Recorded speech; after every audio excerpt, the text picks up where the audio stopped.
Hello, everyone. Very good morning and good evening. Welcome to the next episode of Game of High Flyers.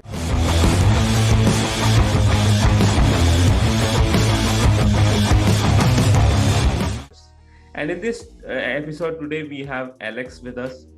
Let me first introduce briefly before I jump the gun to Alex. So, Alex is associated with SastraGeek for a long time, and he came to us with the objective of that from the consultant, from the analyst, he want to jump as a solution architect. That was his aim, and he works in the US business, in the US market, in the US region he operates from. And then he has gone through the different trainings. He was already proficient on the He already was doing the module.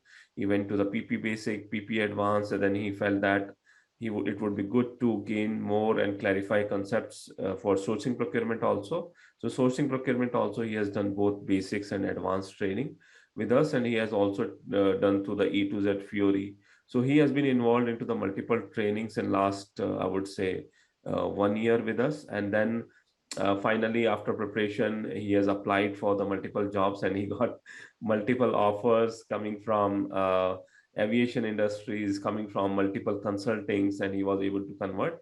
And finally, he decided to join an aviation company, which gave him the growth of up to 30% from the existing package. So that's a quick introduction to Alex and the quick introduction to his success story. And we'd like to know more about from Alex. Hi, Alex. Welcome to the Game of High Flyers. Hi, Paminda. Hi, everyone. Uh, it's been a weekend, so I'm hoping everyone are doing good. So let's start, sir. Yeah. So, Alex, I explained the brief journey of yours, right? But it's your journey. So you can Mhm. explain that what are the things which you have done? What are the struggles you have faced from moving from analyst or a consultant to solution architect? Or what was your strategy? What kind of things you have done, which have landed you into the job which you was dreaming or which you was willing.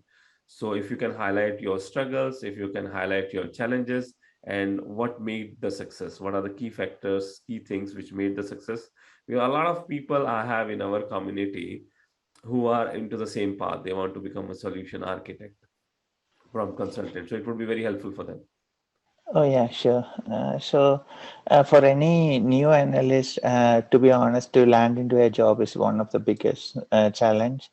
So I started my career in India, then okay, pretty much learned most of the things. And one advantage I got in India was like okay, I was part of more of implementation projects, and the companies I joined were pretty much small companies. Mhm. So that gave me an opportunity to work on end-to-end scenarios, learn the system better, make my basics to clear and all those things.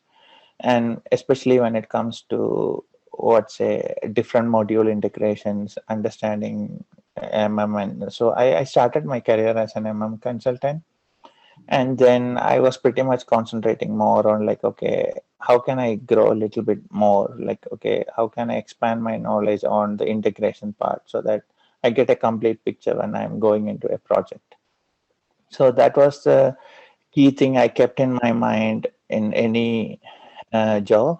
So so I pretty much started learning SD integration, FI integration, and different module integrations as my, but keeping as my core. Then once I moved into US, I started my career with a retail chain. So they were into the retail business, one of the Fortune 500 company.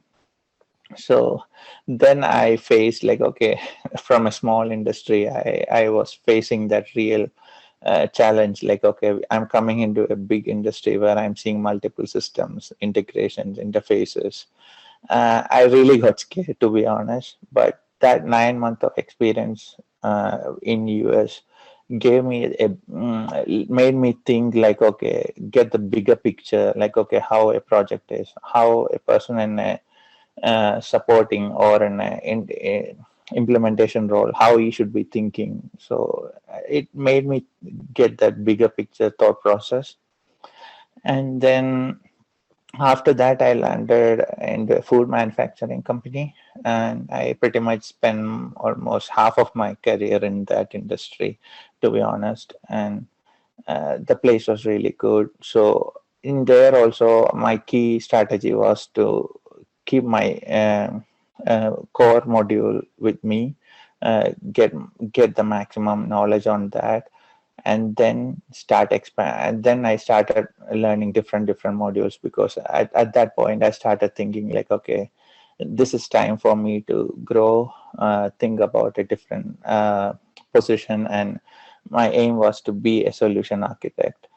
And so I started learning WM.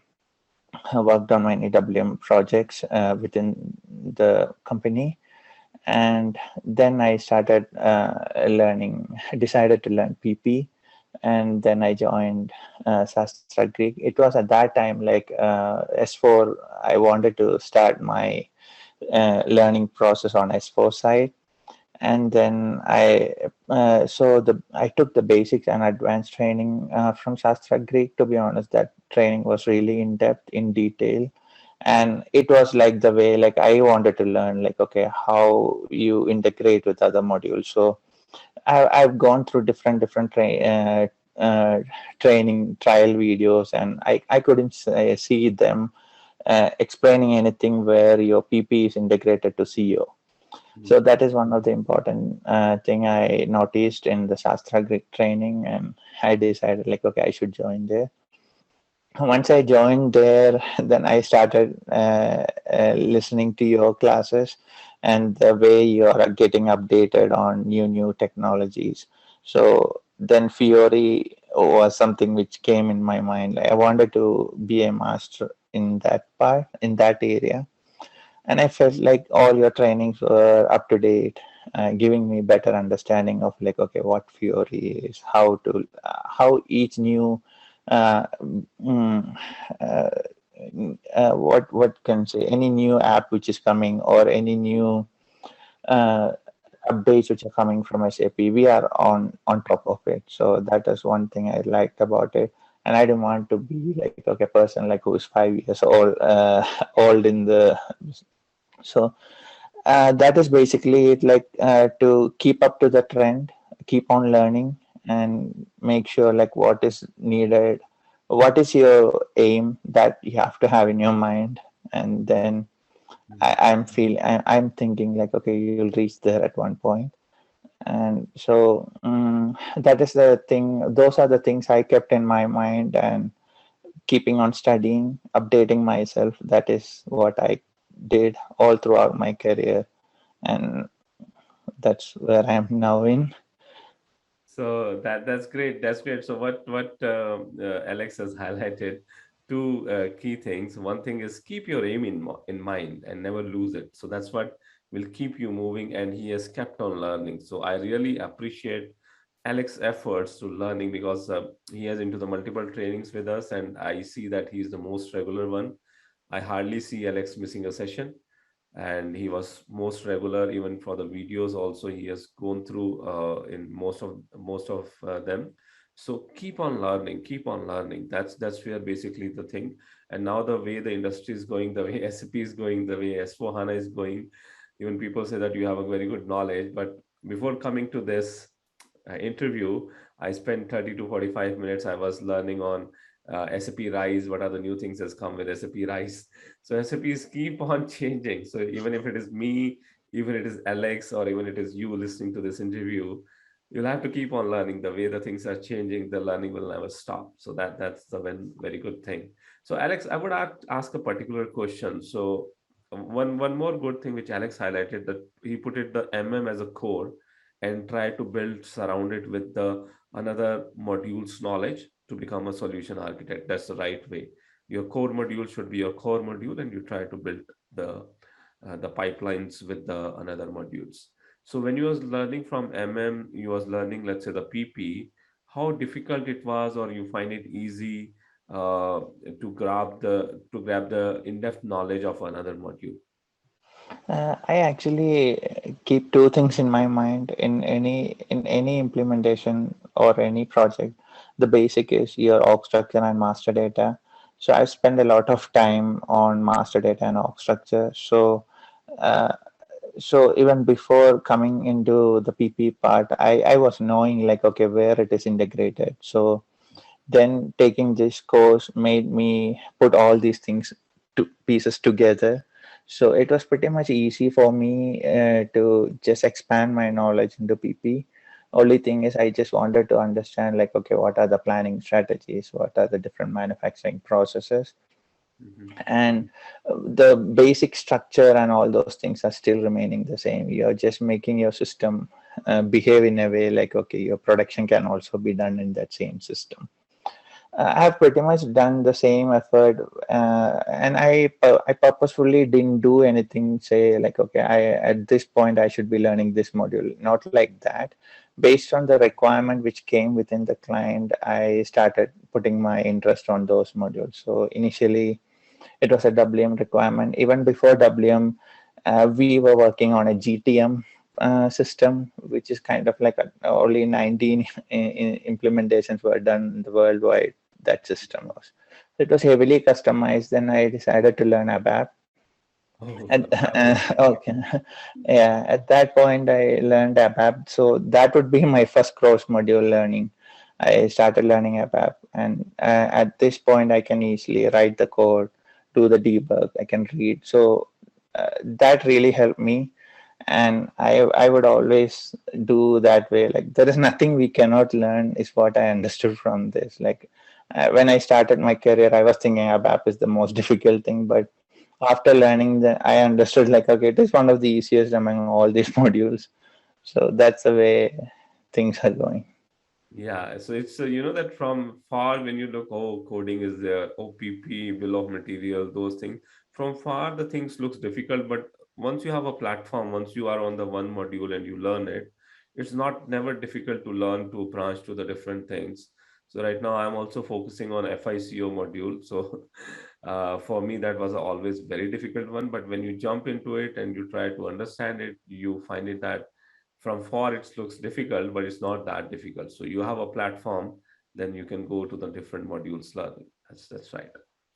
Yeah. So, Alex, I would be asking you because you got the multiple offers in US from the multiple companies, whether it's a consultings, also Big Four consultings, and then product-based company, and finally you decided to join a product-based company, right? Rather than joining a consulting. So, what make that? Because this is the question I got from the multiple people. If you can highlight your thoughts, that would be great. That what made you joining a product based company and not joining a big four consulting. Oh, okay. Consulting is I always feel like I I started my career through consulting, but in India, the way the small consulting firms work is like you'll get a complete picture. So, but still, I couldn't expand, shift from one module to the other when I'm in a consulting, because I'll just get only partial knowledge. So you won't be a master in anything with the consulting. That is the feeling I got. That's the main reason I decided to join a end product client or a end client. And that decision was really good, and it helped me. At least for the last 6 years, I could improve my core module knowledge, and at the same time, in addition, I could learn three other different modules, and I got the basics to learn the PP as well. So that is one biggest advantage of an end client I felt. And yes, you're right. Like in it was just in 2 weeks time.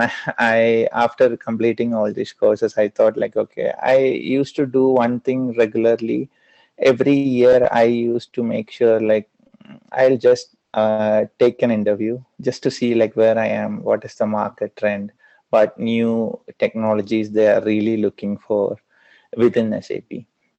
So as part of it only, I started this hunt as well. So I just put my changed my status on LinkedIn, and then within 2 weeks, I got almost 3 to 4 interviews with which I didn't even have to apply. So just through LinkedIn messages, the interview were getting scheduled. I was able to get into all those. And pretty much I attended three of them, which I really felt like, okay, one, as you said, it is one of the big four consulting firm, and the other one is this aviation client. So both of them I was able to clear them. And one important thing which I wanted to explain is when it comes to the consulting interview, like the way these two interviews goes are entirely different. So when you're attending a consulting interview, they are basically checking like, okay, as a as a consultant, how you see the project from end to end. So what methodologies, like have you worked on, what all phases you have worked on that project. So that was almost 5 rounds of interview, but the first 3 rounds they were mainly targeting like, okay, what are my project management skills, how you handle people, how you do you know, like, okay, from where you have to start, like, or from the preparation phase, where is your until your deployment phase, like what do you know, have you worked on it. Those were the key things they were mainly targeting. And then the other 2 rounds they were checking like, okay, what are the issues I faced, and like how I came out of it, and what were the solutions I were doing. So that was pretty much that interview. And when it comes to the aviation, so when your end client is more into the public, and then if they are into, they'll be always having a interview process. Like, okay, they'll be asking only the same questions to every job applicant, just to be fair on the ground, so that everyone are asked the same questions. So that's the way I faced the second interview. And so they had that same generic questions. And then at the end of the day, they are also trying to see like, okay, what is your knowledge, what do you have an in-depth knowledge on something which you're talking about. Did you give a solution, and did it touch the entire system? From an architect perspective, do you have knowledge of the entire system? So the in those interviews, I really felt like my knowledge, or knowledge which you have on the FI and CO part, that is really helping. So anyone can learn just one module, but just stretching out and then identifying like, okay, how the configurations or design which you're doing on this module, how is it impacting other modules.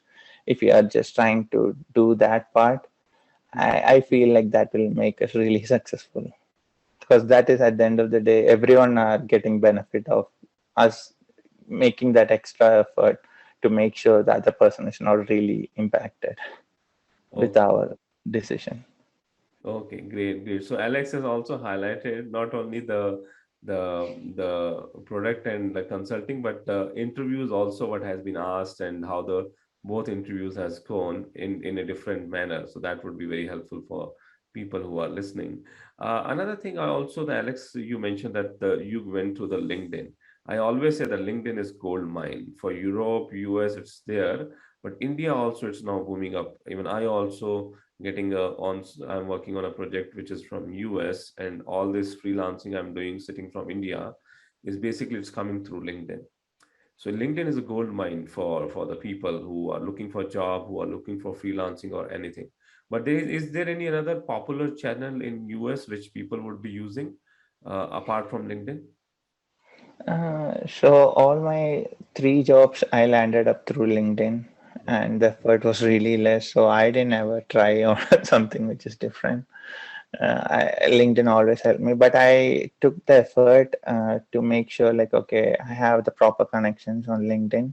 That is the biggest initial effort you have to do. And then, so I made sure, like, okay, I have all the necessary connections in there. I made sure, like, okay, I'm prompt there.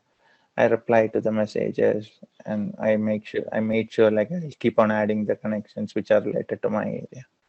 Okay. Facebook, Instagram, leave it. Use use LinkedIn if you're looking for jobs. Spend some time on LinkedIn on daily basis. Increase your visibility. I always talk about in SAP Job and Mastery also have talked about that. Increase your visibility. Go through, make more connections.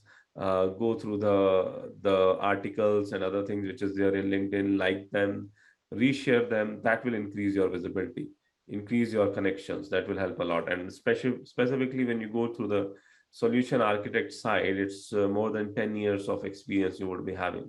The more experience you have, the more jobs you get it through the connections. Okay, so increase your connections over the LinkedIn. It's a very beautiful tool to help people to get into the right jobs, into the right professional, and it's very professional. You will not. The best thing is in the LinkedIn, you will not find that the crap or any politics happening over the LinkedIn, which you find in Instagram or Facebook. So it's very focused. So okay, so LinkedIn is the Yeah, one. you can have your preferred setting as well, like okay, in which area you're looking for, what are the modules you are interested in, and you'll keep on getting emails. I've set it up in such a way like I'll get daily emails from LinkedIn. So if there is any new job posted in LinkedIn which is in my area or within the nearby location. Okay, okay, that's great. That's great. So that part also will be covering at the last of this SAP Job and Mastery, that how to utilize LinkedIn for the jobs. Okay, that's great. That's great insights, uh, Alex. So apart from that, the last question from my side would be about the US market.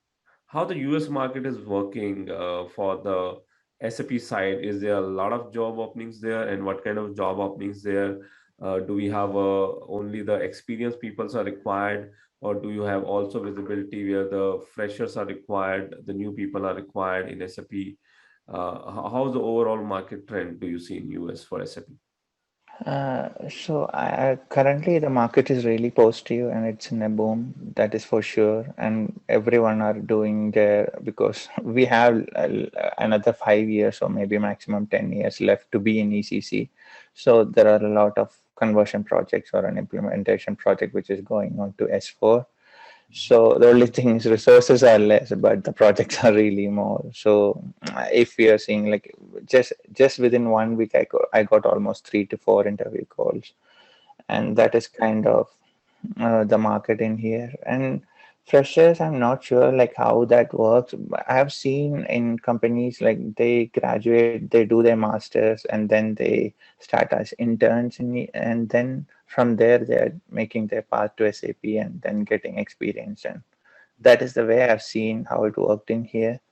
So I'm not sure. Like I haven't seen, I or maybe I haven't noticed like okay how the job market is for the freshers. But yeah, for getting into SAP for a fresher is always a challenge. I always felt that. That will be always a challenge, and for a functional consultant, that will definitely be a challenge. That's why we Yeah. have started SAP Job and Mastery for those people who can want to switch to SAP. They can go through that. We are also having an internship program. We have 6 to 7 interns for SAP to give them the exposure to SAP so that they can work into the different companies after the internship. So that's a good thing. The internship can be a good thing after the graduation if you want to jump into the SAP. So people can try to look for interns. But you are very true. The market is damn hot for the experienced people. If you have more than 3 years of experience, people will just find it out from LinkedIn and just grab you. And because of this change to S4 HANA, it's literally hot. It's not only in the US Alex has explained, but in India also the market is damn hot right now.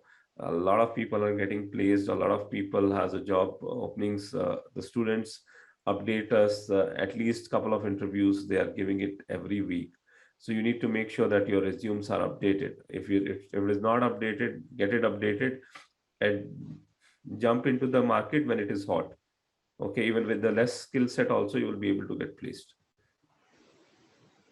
So that was a great insights, Alex. That is going to be definitely help the people who are listening to this interview.